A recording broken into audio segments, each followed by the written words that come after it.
Bueno, hemos tenido en el día de hoy una reunión con todos los y las ponentes de la reforma tributaria de los partidos de gobierno.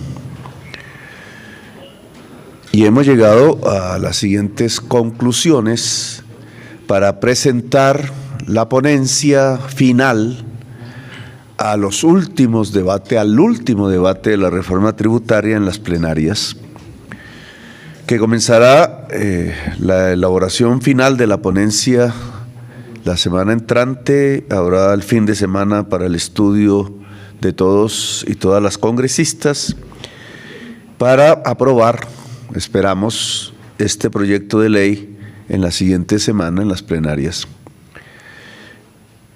Y las conclusiones a las que hemos llegado son las siguientes.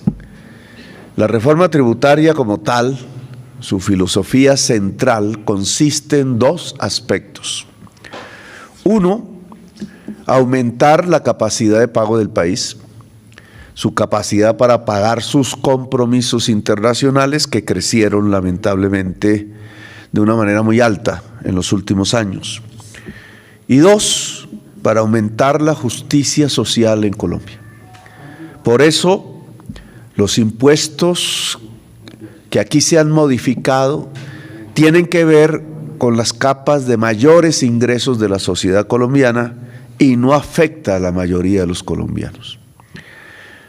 Justicia social y capacidad de pago son dos objetivos que me parecen centrales en los momentos económicos y sociales en los que estamos viviendo.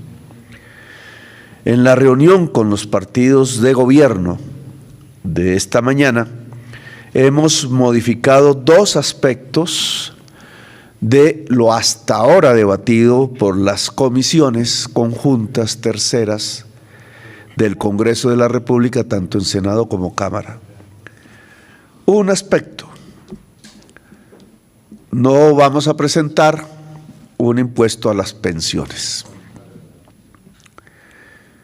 Segundo aspecto, modificamos la tributación del sector de hidrocarburos que trabaja con bienes públicos de propiedad de la nación, el petróleo y el carbón, en el siguiente sentido: se mantiene el que las regalías en todo el sector minero que paga regalías no sean deducibles del impuesto de renta, por un criterio básico y fundamental.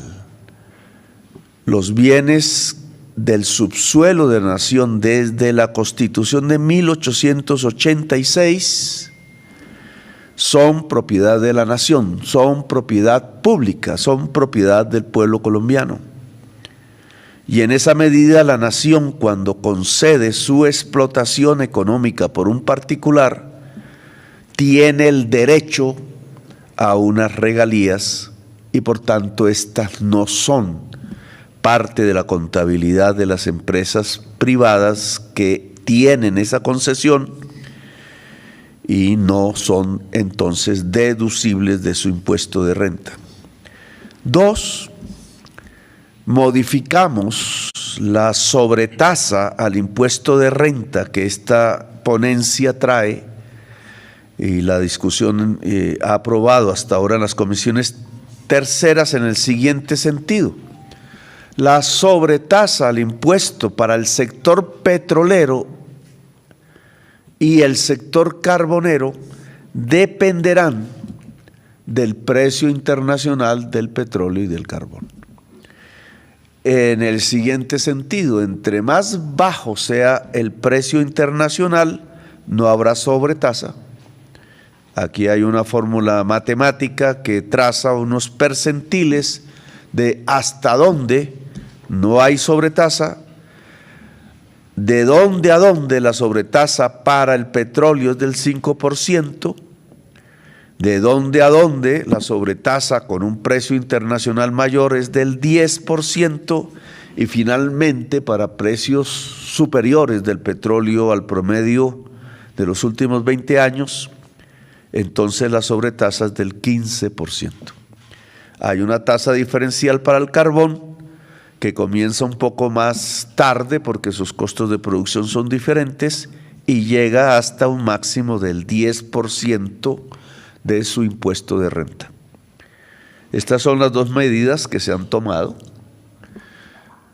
La ponencia se acabará de construir el día martes, miércoles, con este tipo de modificaciones y consensos ya logrados, y tendremos entonces debate, el último debate en las plenarias tanto del Senado como de la Cámara. Pero alrededor de 20 billones de pesos es el valor de la reforma tributaria para el año entrante. Puede subir, sube 23 a cerca de 23 billones para el año 2026. Como ustedes saben, la mayor parte de este recaudo tiene que ver con que el Estado capture una mayor renta si los precios internacionales son elevados de sus propios bienes, no son bienes privados, sus bienes públicos que son el petróleo y el carbón. Bueno, gracias, muy amables.